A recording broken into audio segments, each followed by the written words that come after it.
O navio de Adramítio da Mícia, em que viajavam o apóstolo e os companheiros, no dia imediato tocou em Sidom, repetindo-se as cenas comovedoras da véspera.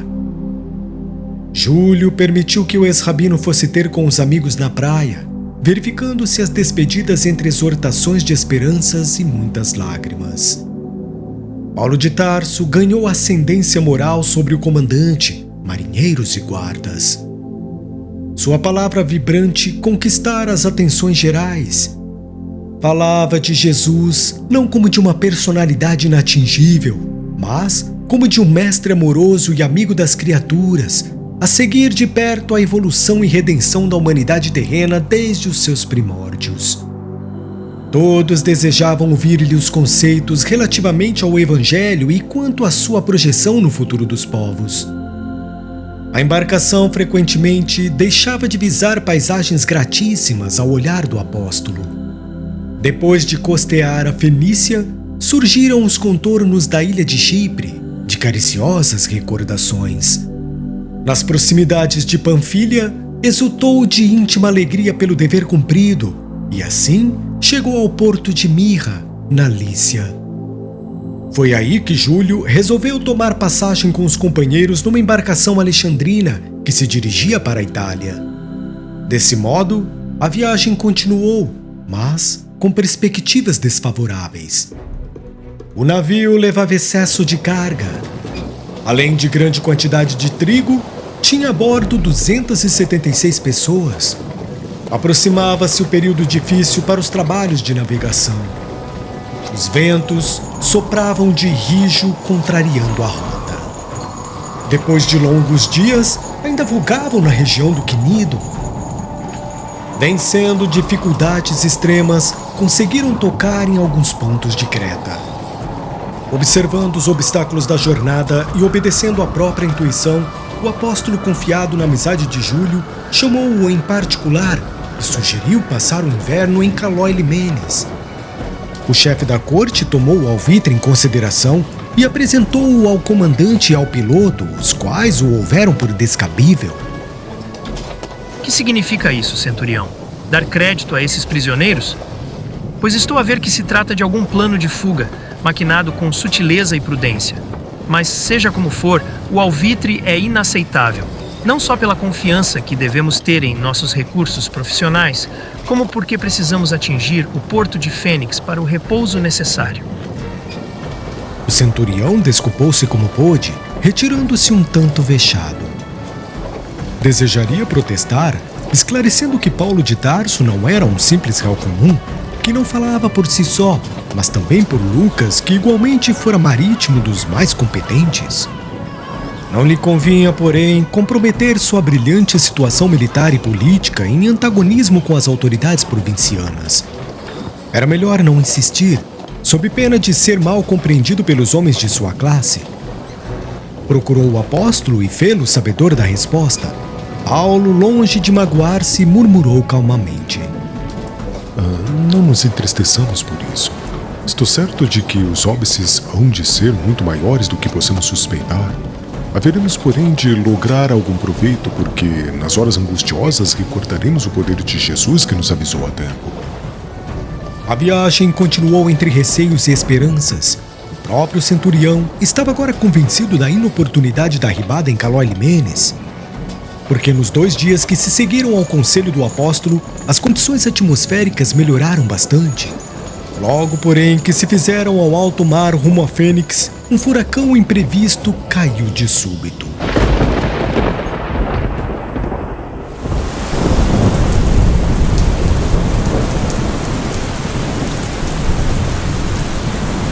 De nada valeram providências improvisadas. A embarcação não podia enfrentar a tempestade, e forçoso foi deixá-la à mercê do vento impetuoso, que a arrebatou para muito longe, envolta em denso nevoeiro.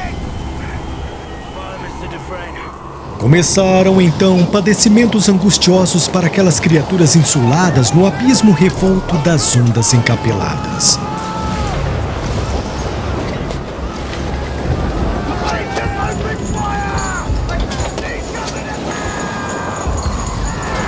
A tormenta parecia eternizar-se. Havia 2 semanas que o vento rugia incessante, destruidor. Todo o carregamento de trigo foi alijado. Tudo que representava excesso de peso sem utilidade imediata foi tragado pelo monstro insaciável e rugidor.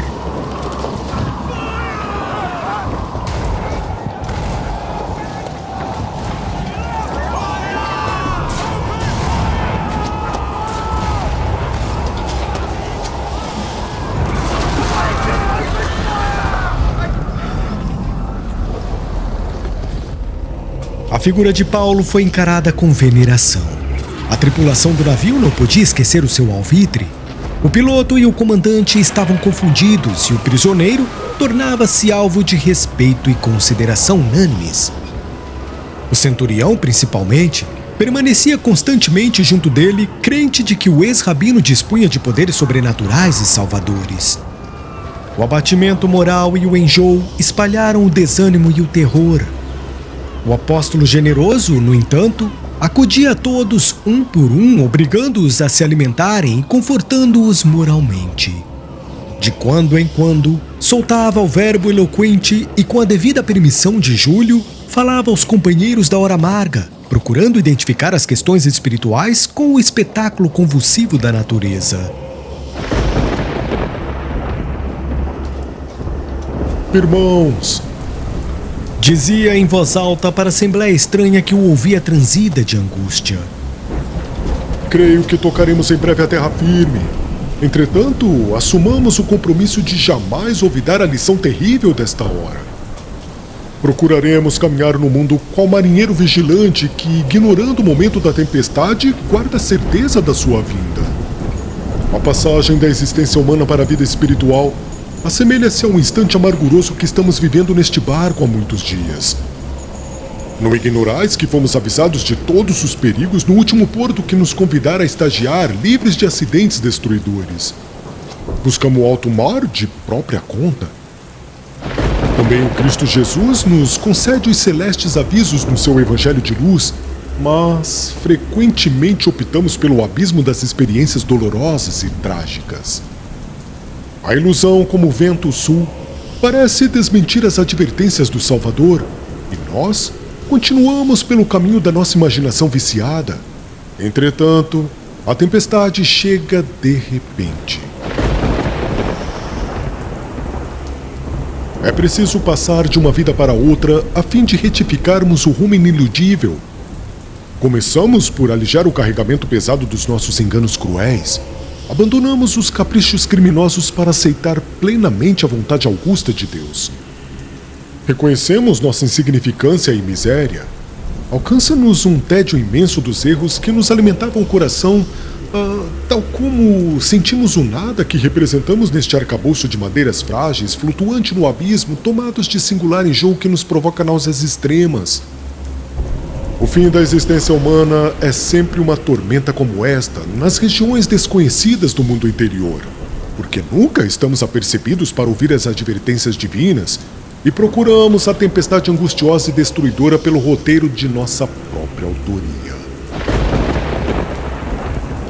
A assembleia amedrontada ouvia-lhe os conceitos, empolgada de inominável pavor.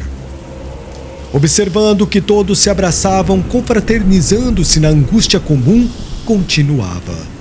Contemplemos o quadro dos nossos sofrimentos. Vede como o perigo ensina a fraternidade imediata. Estamos aqui, patrícios romanos, negociantes de Alexandria, plutocratas de Fenícia, autoridades, soldados, prisioneiros, mulheres e crianças. Embora diferentes uns dos outros, perante Deus, a dor nos irmana os sentimentos para o mesmo fim de salvação e restabelecimento da paz. Creio que a vida em terra firme seria muito diferente se as criaturas lá se compreendessem tal como acontece aqui agora nas vastidões marinhas. Alguns optavam o despeito ouvindo a palavra apostolar, mas a grande maioria acercava-se, reconhecendo-lhe a inspiração superior e desejosa de confungir-se à sombra da sua virtude heróica. Decorridos 14 dias de cerração e tormenta, o barco alexandrino atingiu a ilha de Malta.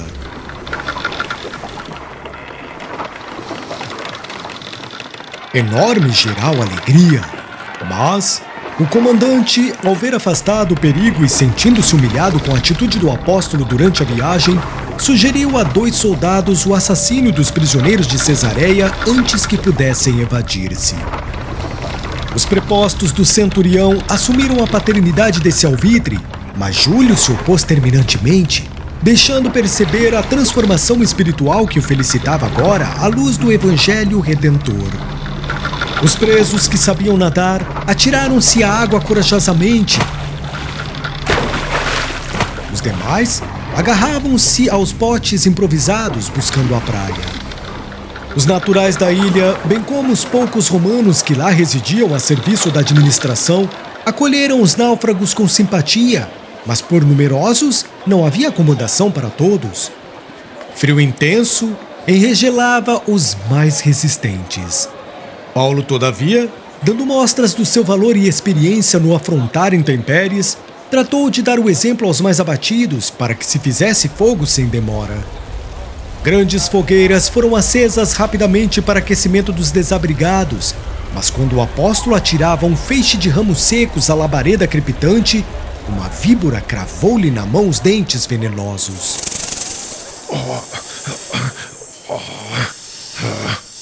O ex-rabino susteve-a no ar com um gesto sereno, até que ela caísse nas chamas com estupefação geral. Lucas e Timóteo aproximaram-se aflitos. O chefe da corte e alguns amigos estavam desolados. É que os naturais da ilha, observando o fato, davam alarme asseverando que o réptil era dos mais venenosos da região e que as vítimas não sobreviviam mais que horas.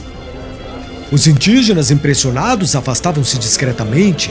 Outros, assustadiços, afirmavam: Este homem deve ser um grande criminoso, pois, salvando-se das ondas bravias, veio encontrar aqui o castigo dos deuses. Não eram poucos os que aguardavam a morte do apóstolo, contando os minutos. Paulo, no entanto, aquecendo-se como lhe era possível, observava a expressão fisionômica de cada um e orava com fervor. Diante do prognóstico dos nativos da ilha, Timóteo aproximou-se mais intimamente e buscou cientificá-lo do que diziam a respeito. O ex-rabino sorriu e murmurou: Não te impressiones. As opiniões do vulgo são muito inconstantes. Tenho disso experiência própria. Estejamos atentos aos nossos deveres, porque a ignorância sempre está pronta a transitar da maldição ao elogio e vice-versa. É bem possível que daqui a algumas horas me considerem um deus. Com efeito, quando viram que ele não acusara nem mesmo a mais leve impressão de dor, os indígenas passaram a observá-lo como entidade sobrenatural.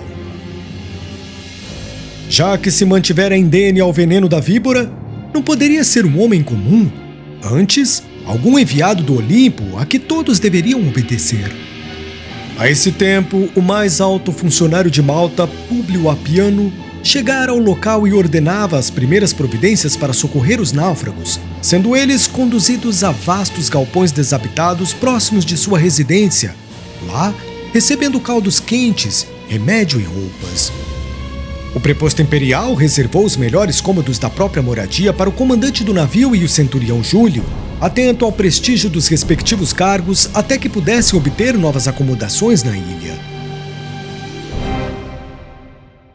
O chefe da corte, no entanto, sentindo-se agora extremamente ligado ao apóstolo dos gentios, solicitou ao generoso funcionário romano acolhesse o ex-rabino com a deferência que fazia jus, ao mesmo tempo em que elogiava as suas virtudes heróicas. Ciente da elevada condição espiritual do convertido de Damasco e ouvindo os fatos maravilhosos que lhe atribuíam no capítulo das curas, lembrou comovidamente ao centurião: Ainda bem, lembrança preciosa a vossa, mesmo porque tenho aqui meu pai enfermo e desejaria experimentar as virtudes desse santo varão do povo de Israel.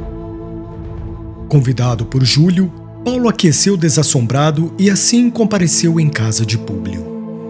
Levado à presença do ancião enfermo, impôs-lhe as mãos calosas e enrugadas em prece comovedora e ardente. Amado Senhor Jesus, que o seu amor infinito recaia sobre nós. O velhinho, que ardia e se consumia em febre letal, experimentou imediato alívio e rendeu graças aos deuses de sua crença. Tomado de surpresa, Públio Apiano viu-o levantar-se procurando a destra do benfeitor para um ósculo santo. O ex-rabino, no entanto, valeu-se da situação e ali mesmo exaltou o divino mestre, pregando as verdades eternas, esclarecendo que todos os bens provinham do seu coração misericordioso e justo, e não de criaturas pobres e frágeis como ele. O preposto do império quis conhecer o evangelho imediatamente. Arrancando das dobras da túnica em frangalhos os pergaminhos da Boa Nova, o único patrimônio que lhe ficara nas mãos depois da tempestade, Paulo de Tarso passou a exibir os pensamentos e ensinos de Jesus quase com orgulho. Públio ordenou que o documento fosse copiado e prometeu interessar-se pela situação do apóstolo, utilizando suas relações em Roma a fim de lhe conseguir a liberdade. A notícia do feito espalhou-se em poucas horas. Não se falava de outra coisa senão do homem providencial que os deuses haviam mandado à ilha para que os doentes fossem curados e o povo recebesse novas revelações. Com a complacência de Júlio, o ex-rabino e os companheiros obtiveram um velho salão do administrador, onde os serviços evangélicos funcionaram regularmente durante os meses do inverno rigoroso. Multidões de enfermos foram curados. Velhos misérrimos, na claridade dos tesouros do Cristo, alcançaram novas esperanças. Quando voltou à época da navegação, Paulo já havia criado em toda a ilha uma vasta família cristã, cheia de paz e nobres realizações para o futuro. Atento aos imperativos da sua comissão, Júlio resolveu partir com os prisioneiros no navio Castor e Pólux, que ali invernara e se destinava à Itália.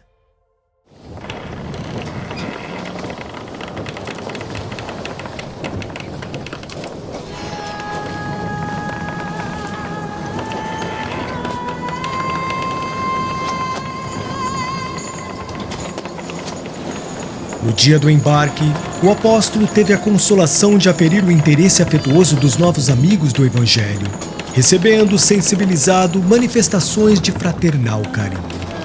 A bandeira augusta do Cristo também ali ficara desfraldada para sempre. O navio demandou a costa italiana debaixo de ventos favoráveis. Chegados na Siracusa, na Cilícia, amparado pelo generoso centurião, agora devotado amigo, Paulo de Tarso aproveitou os 3 dias de permanência na cidade em pregações do reino de Deus, atraindo numerosas criaturas ao Evangelho. Em seguida, a embarcação penetrou o estreito, tocou em Régio, aproando daí a Puzzoli, não longe de Vesúvio. Antes do embarque, o centurião aproximou-se do apóstolo respeitosamente e falou: Meu amigo, até agora estiveste sob o amparo da minha amizade pessoal direta. Daqui por diante, porém, temos de viajar sob os olhares indagadores de quantos habitam nas proximidades da metrópole, e há que considerar vossa condição de prisioneiro.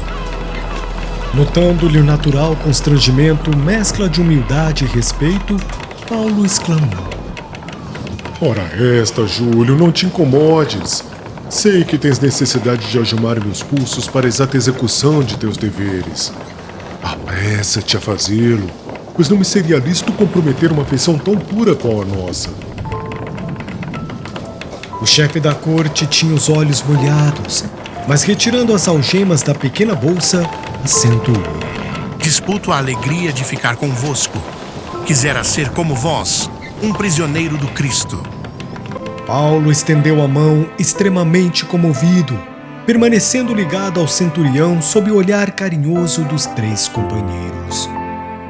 Júlio determinou que os prisioneiros comuns fossem instalados em prisões gradeadas e que Paulo, Timóteo, Aristarco e Lucas ficassem em sua companhia em uma pensão modesta. Em face da humildade do apóstolo e de seus colaboradores, o chefe da corte parecia mais generoso e fraternal. Desejoso de agradar ao velho discípulo de Jesus, mandou-se indicar imediatamente se em Puzzoli havia cristãos e, em caso afirmativo, que fossem à sua presença para conhecerem os trabalhadores da semeadura santa. O soldado incumbido da missão, daí a poucas horas, trazia consigo um generoso velhinho de nome Sesto Flacos, cuja fisionomia transbordava a mais viva alegria. Logo à entrada, aproximou-se do velho apóstolo e osculou-lhe as mãos, regou-as de lágrimas em transportes de espontâneo carinho. Estabeleceu-se imediatamente consoladora palestra de que Paulo de Tarso participava comovido. Flacos informou que a cidade tinha muito a sua igreja, que o evangelho ganhava terreno nos corações, que as cartas do ex-rabino eram tema de meditação e estudo em todos os lares cristãos, que reconheciam em suas atividades a missão de um mensageiro do Messias Salvador. Tomando a velha bolsa, arrancou ali mesmo a cópia da Epístola aos Romanos, guardada pelos confrades de Pozzuoli com um especial carinho. Paulo tudo ouvia gratamente impressionado, parecendo-lhe que chegava ao mundo novo. Júlio, por sua vez, não cabia em si de contente. E dando largas ao seu entusiasmo natural, Sesto Flacos expediu recados aos companheiros. Aos poucos, a modesta estalagem enchia-se de caras novas. Eram padeiros, negociantes e artífices que vinham ansiosos apertar a mão do amigo da gentilidade. Todos queriam beber os conceitos do apóstolo, vê-lo de perto, beijar-lhe as mãos. Paulo e os companheiros foram convidados a falar na igreja aquela mesma noite, e cientes de que o centurião pretendia partir para Roma no dia imediato, os sinceros discípulos do evangelho em Puzzoli rogaram a Júlio permitisse a demora de Paulo entre eles, ao menos por 7 dias, ao que o chefe da corte atendeu de bom grado. A comunidade viveu horas de júbilo imenso. Sesto Flacos e os companheiros expediram 2 emissários a Roma para que os amigos da cidade imperial tivessem conhecimento da vinda do apóstolo dos gentios. E cantando louvores no coração, os crentes passaram dias de limitada ventura. Decorrida a semana de trabalhos frutuosos, felizes, o centurião fez ver a necessidade de partir. A distância a vencer excedia 200 quilômetros, com 7 dias de marcha consecutiva e fatigante. O pequeno grupo partiu acompanhado de mais de 50 cristãos de Pozzuoli, que seguiram o ex-rabino até o Fórum Ápio em cavalos resistentes, montando carinhosa guarda aos carros dos guardas e prisioneiros. Nessa localidade, distante de Roma 40 e poucas milhas, aguardava o apóstolo dos gentios a primeira representação dos discípulos do evangelho na cidade imperial. Eram anciães comovidos, cercados por alguns companheiros generosos que por pouco carregavam o ex-rabino nos braços. Júlio não sabia como disfarçar a surpresa que lhe ia na alma. Jamais viajara com um prisioneiro de tamanho prestígio. De Fórum de Ápio, a caravana demandou o sítio denominado As 3 Tavernas, acrescida agora do grande veículo que levava os anciãos romanos e sempre rodeada de cavaleiros fortes e bem dispostos. Nessa região, singularmente nomeada, em vista do grande conforto de suas hospedarias, outros carros e novos amigos esperavam Paulo de Tarso com sublimes demonstrações de alegria. O apóstolo agora contemplava as regiões do Lácio, empolgado por emoções suaves e doces. Tinha a impressão de haver aportado a um mundo diferente da sua Ásia, cheia de combates acerbos.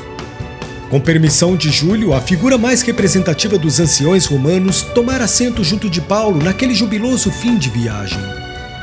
O velho Apolodoro, depois de certificar-se da simpatia do chefe da corte pela doutrina de Jesus, tornou-se mais vivo e minucioso no seu noticiário verbal, atendendo às perguntas afetuosas do apóstolo dos gentios. Vindes a Roma em boa época.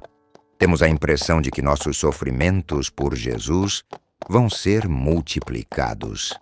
Estamos em 61, mas há 3 anos que os discípulos do Evangelho começaram a morrer nas arenas do circo pelo nome Augusto do Salvador. Ah, sim, eu ainda não havia sido preso em Jerusalém quando ouvi referências às perseguições indiretas movidas aos adeptos do cristianismo pelas autoridades romanas. Não são poucos os que têm dado seu sangue nos espetáculos homicidas. Nossos companheiros têm caído às centenas aos apupos do povo inconsciente, estraçalhados pelas feras ou nos postes do martírio. O centurião, muito pálido, interrogou: Mas como pode ser isso? Há medidas legais que justifiquem esses feitos criminosos? E quem poderá falar em justiça no governo de Nero? Ainda agora, perdi um filho amado nessas horrorosas carnificinas. Como? Muito simplesmente, os cristãos são conduzidos aos circos do martírio e da morte como escravos faltosos e misérrimos. Como ainda não existe um fundamento legal que justifique semelhantes condenações, as vítimas são designadas como cativos que merecem os suplícios extremos. Não existe um político ao menos que possa desmascarar o torpe sofisma. Quase todos os estadistas honestos e justos estão exilados, para não falar dos muitos induzidos ao suicídio pelos prepostos diretos do imperador. Acreditamos que a perseguição declarada aos discípulos do Evangelho não tardará muito. A medida tem sido retardada somente pela intervenção de algumas senhoras convertidas a Jesus, que tudo tem feito pela defesa de nossos ideais. Não fora isso, talvez a situação se revelasse mais dolorosa. Precisamos negar a nós mesmos e tomar a cruz. Tudo isso é muito estranho para nós outros, pois não vemos razão para tamanha tirania. É um contrassenso a perseguição aos adeptos do Cristo, que trabalham pela formação de um mundo melhor, quando por aí medram tantas comunidades de malfeitores a reclamarem repressão legal. Com que pretexto se promove esse movimento sorrateiro? Apolodoro pareceu concentrar-se e replicou: Acusam-nos de inimigos do Estado a solapar-lhe as bases políticas com ideias subversivas e destruidoras. A concepção de bondade no cristianismo dá aso a que muitos interpretem mal os ensinamentos de Jesus. Os romanos abastados, os ilustres, não toleram a ideia de fraternidade humana. Para eles, o inimigo é inimigo, o escravo é escravo, o miserável é miserável. Não lhes ocorre abandonar por um momento sequer o festim dos prazeres fáceis e criminosos para cogitar da elevação do nível social. Raríssimos os que se preocupam com os problemas da plebe. Um patrício caridoso é apontado com ironias. Em um tal ambiente, os desfavorecidos da sorte encontraram no Cristo Jesus um Salvador bem amado e os avarentos um adversário a eliminar para que o povo não alimente esperanças. Examinada essa circunstância, podemos imaginar o progresso da doutrina cristã entre os aflitos e pobres, tendo-se em vista que Roma sempre foi um enorme carro de triunfo mundano, que segue com os verdugos autoritários e tirânicos na boleia, cercado de multidões famintas que vão apanhando as migalhas de sobejo. As primeiras pregações cristãs passaram despercebidas, mas quando a massa popular demonstrou entender o elevado alcance da nova doutrina, começaram as lutas acerbas. De culto livre em suas manifestações, o cristianismo passou a ser rigorosamente fiscalizado. Dizia-se que nossas células eram originárias de feitiçarias e sortilégios. Em seguida, como se verificaram pequenas rebeliões de escravos, nos palácios nobres da cidade, nossas reuniões de preces e benefícios espirituais foram proibidas. As agremiações, foram dissolvidas à força. Em vista, porém, das garantias de que gozam as cooperativas funerárias, passamos a nos reunir alta noite no âmago das catacumbas. Ainda assim, descobertos pelos sequazes do imperador, nossos núcleos de oração têm experimentado pesadas torturas. É horrível tudo isso. E o que se admira é haver funcionários dispostos a executar determinações tão injustas. Apolodoro sorriu e acentuou. A tirania contemporânea tudo justifica. Não levais vós mesmo um apóstolo prisioneiro? Entretanto, reconheço que sois dele um grande amigo. A comparação do velho e arguto observador fez empalidecer ligeiramente o centurião. Sim, Murmurava ele, tentando explicar-se. Paulo de Tarso, todavia, reconhecendo a posição e o embaraço do amigo, acudiu esclarecendo. A verdade é que não fui encarcerado por malvadez ou inópia dos romanos desconhecedores de Jesus Cristo, mas por meus próprios irmãos de raça. Aliás, tanto em Jerusalém como em Cesareia encontrei a mais sincera boa vontade dos prepostos do Império. Em tudo isso, amigos, preponderam as injunções do serviço do Mestre. Para êxito indispensável dos seus esforços remissores, os discípulos não poderão caminhar no mundo sem as marcas da cruz. Os interlocutores entreolharam-se satisfeitos. A explicação do apóstolo vinha elucidar completamente o problema. O grupo numeroso alcançou Alba Longa, onde novo contingente de cavaleiros esperava o valoroso missionário. Daí até Roma, a caravana moveu-se mais vagarosa, experimentando sublimadas sensações de alegria. Paulo de Tarso, muito sensibilizado, admirava a beleza singular das paisagens desdobradas ao longo da Via Ápia. Mais alguns minutos, e os viajores atingiam a Porta Capena, onde centenas de mulheres e crianças aguardavam o apóstolo. Era um quadro comovente. O cortejo parou para que os amigos o abraçassem. Eminentemente emocionado, o centurião acompanhou a cena inesquecível, contemplando anciãs de cabelos nevados osculando as mãos de Paulo com infinito carinho. O apóstolo, elevado naquelas explosões de afeto, não sabia se havia de contemplar os panoramas prodigiosos da cidade das Sete Colinas ou se paralisar o curso das emoções para prosternar-se em espírito em um preito justo de reconhecimento a Jesus. Obedecendo às ponderações amigas de Apolodoro, o grupo dispersou-se. Roma inteira banhava-se suavemente no crepúsculo de opalas. Brisas cariciosas sopravam de longe, balsamizando a tarde quente. Considerando que Paulo precisava de repouso, o centurião resolveu passar a noite numa hospedaria e apresentar-se com os prisioneiros no dia imediato ao quartel dos pretorianos, depois de refeitos da longa e exaustiva viagem. Somente na manhã seguinte, compareceu perante as autoridades competentes apresentando os acusados. Feliz expediente aquele, porque o ex-rabino sentia-se perfeitamente reconfortado.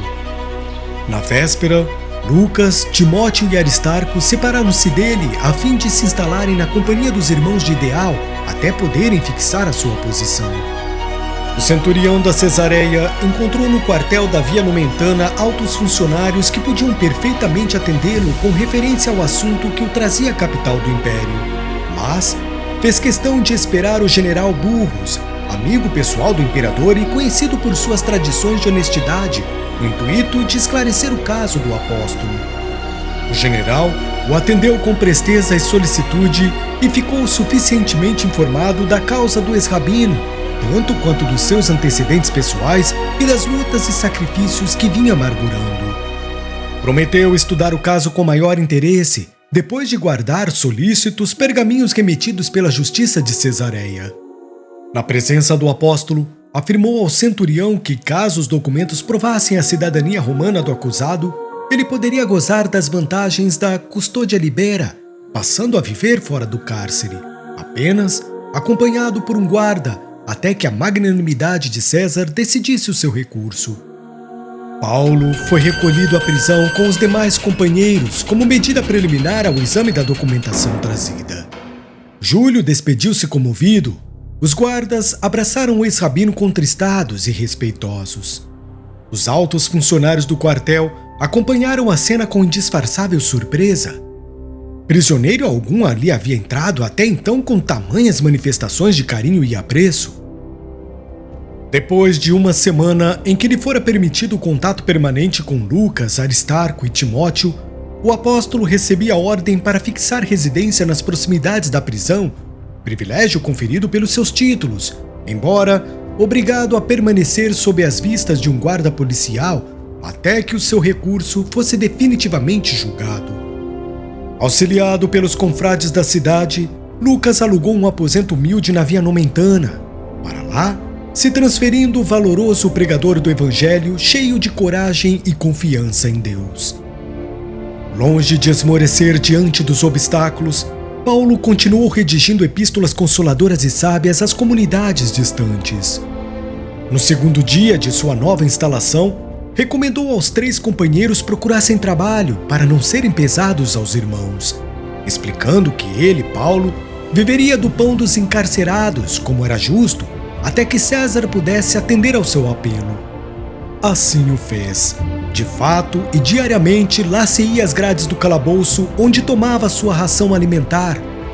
Aproveitava então essas horas de convivência com os celerados ou com as vítimas da maldade humana para pregar as verdades confortadoras do reino, ainda que algemados. Jesus é a luz do mundo, que veio nos esclarecer e clarear os caminhos das Todos o sombras. ouviam em deslumbramento espiritual, jubilosos com a notícia de que não se encontravam desamparados pelo Salvador. Eram criminosos do Esquilino, bandidos das regiões provincianas, malfeitores da Suburra, servos ladrões entregues à justiça pelos senhores para a necessária regeneração, e pobres perseguidos pelo despotismo da época, que sofriam a terrível influência dos vícios da administração. A palavra de Paulo de Tarso atuava como bálsamo de santas consolações. Os prisioneiros ganhavam novas esperanças, e muitos se convertiam ao Evangelho, como Onésimo, o escravo regenerado que passou a história do cristianismo na carinhosa epístola a Filemon. No terceiro dia da nova situação, Paulo de Tarso chamou os amigos para resolver determinados empreendimentos que julgava indispensáveis. Encareceu a diligência de um entendimento com os israelitas. Precisava transmitir-lhes as claridades da Boa Nova. No entanto, era impossível no momento uma visita à sinagoga. Sem paralisar, contudo, os impulsos dinâmicos da sua mentalidade vigorosa, pediu a Lucas convocasse os maiorais do judaísmo na capital do império, a fim de lhes apresentar uma exposição de princípios que supunha conveniente. Na mesma tarde, grande número de anciães de Israel compareciam no seu aposento. Paulo de Tarso expõe as notícias generosas do reino de Deus, esclarece a sua posição, refere-se às preciosidades do Evangelho. Os ouvintes mostraram-se algo interessados, mas, ciosos de suas tradições, acabam tomando atitude reservada e duvidosa. Quando terminou a oração entusiástica, o Rabi Menandro exclamou em nome dos demais: Vossa palavra merece nossa melhor consideração. Entretanto, amigo, ainda não recebemos nenhuma notícia da Judéia a vosso respeito. Temos, todavia, algum conhecimento desse Jesus a quem vos referis com ternura e veneração. Fala-se dele em Roma como de um revolucionário criminoso que mereceu o suplício reservado aos ladrões e malfeitores em Jerusalém. Sua doutrina é a vida por contrária à essência da lei de Moisés. Sem embargo, desejamos sinceramente ouvir-vos sobre o novo profeta com a calma necessária. Por outro lado, é justo que não sejamos nós apenas os ouvintes dessas notícias singulares. Convém que vossos conceitos sejam dirigidos à maioria dos nossos irmãos, a fim de que os julgamentos isolados não prejudiquem os interesses do conjunto. Paulo de Tarso percebeu a sutileza da observação e pediu que marcassem o dia da pregação a uma assembleia maior, alvitre esse que foi recebido pelos velhos judeus com justo interesse. No dia aprazado, vasta aglomeração de israelitas comprimia-se e desbordava do quarto humilde, onde o ex-rabino montava a nova tenda de trabalhos evangélicos. Ele, Pregou a lição da Boa Nova e explicou pacientemente a missão gloriosa de Jesus, desde a manhã até a tarde. Alguns raros irmãos de raça pareciam compreender os novos ensinamentos, enquanto a maioria se entregava às interpelações ruidosas e a polêmicas estéreis. O apóstolo recordou o tempo de suas viagens, vendo ali a repetição exata das cenas irritantes das sinagogas asiáticas, onde os judeus se empenhavam em combates acérrimos. A noite avizinhava-se e as discussões prosseguiam acaloradas. O sol despedia-se da paisagem, dourando o cume das colinas distantes. Observando que o ex-rabino fizera uma pausa para ganhar algum fôlego, Lucas aproximou-se e confidenciou. Dói-me constatar quanto esforço despendes para vencer o espírito do judaísmo. Paulo de Tarso meditou alguns momentos e respondeu. Sim. Verificar a rebeldia voluntária dá enfado ao coração. Contudo, a experiência do mundo tem me ensinado a discernir de algum modo a posição dos espíritos. Há duas classes de homens para as quais se torna mais difícil o contato renovador de Jesus. A primeira é a que vinha em Atenas e se constitui dos homens envenenados pela falaciosa ciência da Terra. Homens que se cristalizam em uma superioridade imaginária e muito presumem de si mesmos. São estes, a meu ver, os mais infelizes. A segunda é a que conhecemos nos judeus recalcitrantes que, possuindo um patrimônio precioso do passado, não compreendem a fé sem lutas religiosas, petrificam-se no orgulho de raça e perseveram numa falsa interpretação de Deus. De tal arte, entendemos melhor a palavra do Cristo que classificou os simples e pacíficos da terra como criaturas bem-aventuradas. Poucos gentios cultos e raros judeus crentes na lei antiga estão preparados para a escola bendita da perfeição com o Divino Mestre. Lucas passou a considerar o justo conceito do apóstolo, mas a esse tempo as palestras ruidosas e irritantes dos israelitas pareciam um fermento rápido de pugilatos inevitáveis. O ex-rabino, porém, desejoso de paz, subiu novamente à tribuna e exclamou: Irmãos, evitemos as contendas estéreis e ouçamos a voz da própria consciência. Continuai examinando as leis e os profetas, nos quais encontrareis sempre a promessa do Messias que já veio. Desde Moisés, todos os mentores de Israel referiram-se ao Mestre com caracteres de fogo. Não somos culpados da vossa surdez espiritual. Invocando as discussões ferinas de há pouco, recordo a lição de Isaías quando declara que muitos hão de ver sem enxergar e ouvir sem entender. São os espíritos endurecidos que, agravando as próprias enfermidades, culminam em lutas desesperadoras para que Jesus possa mais tarde convertê-los e curá-los com o bálsamo do seu infinito amor. No entanto, podeis estar convictos de que esta mensagem será auspiciosamente recebida pelos gentios simples e infelizes, que são na verdade os bem-aventurados de Deus. A declaração franca e veemente do apóstolo caiu na assembleia como um raio, impondo absoluto silêncio. Destoando dos sentimentos da maioria, um velhinho judeu aproximou-se do convertido de Damasco e disse: Reconheço o exato sentido da vossa palavra, mas desejaria pedir-vos que este evangelho continuasse a ser ministrado à nossa gente. Há seguidores de Moisés, bem-intencionados, que podem aproveitar o ensino de Jesus, enriquecendo-se com os seus valores eternos. O apelo, carinhoso e sincero, era proferido em tom comovedor. Paulo abraçou o simpatizante da nova doutrina fundamente sensibilizado e acrescentou: Este aposento humilde é também vosso. Vinde conhecer o pensamento do Cristo sempre que vos aprouver. Podereis copiar todas as anotações que possuo. E não ensinais na sinagoga? Por enquanto preso como estou, não poderei fazê-lo. Mas hei de escrever uma carta aos nossos irmãos de boa vontade. Dentro de poucos minutos, a compacta reunião se dissolvia com as primeiras sombras da noite. Daí por diante, aproveitando as últimas horas de cada dia, os companheiros de Paulo viram que ele escrevia um documento a que dedicava profunda atenção. Às vezes era visto a escrever com lágrimas, como se desejasse fazer da mensagem um depósito de santas inspirações. Em 2 meses, entregava o trabalho a Aristarco para copiá-lo, dizendo: Esta é a Epístola aos Hebreus. Fiz questão de grafá-la valendo-me dos próprios recursos, pois que a dedico aos meus irmãos de raça, e procurei escrevê-la com coração. O amigo compreendeu seu intuito e, antes de começar as cópias, destacou o estilo singular e as ideias grandiosas e incomuns. E Paulo continuou trabalhando incessantemente em benefício de todos. A situação como prisioneiro era a mais confortadora possível. Fizera-se benfeitor desvelado de todos os guardas que lhe testemunhavam o esforço apostólico. A uns, aliviara o coração com as alegrias da Boa Nova, a outros, curara moléstias crônicas e dolorosas.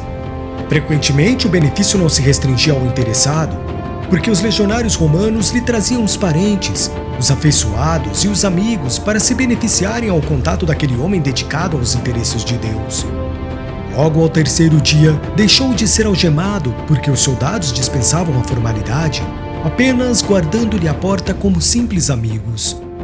Não poucas vezes, esses militares benévolos o convidavam a passear pela cidade, especialmente ao longo da Via Ápia, que se havia tornado o local da sua predileção. Sensibilizado, o apóstolo agradecia essas provas de condescendência. Os benefícios do seu convívio tornavam-se dia a dia mais evidentes.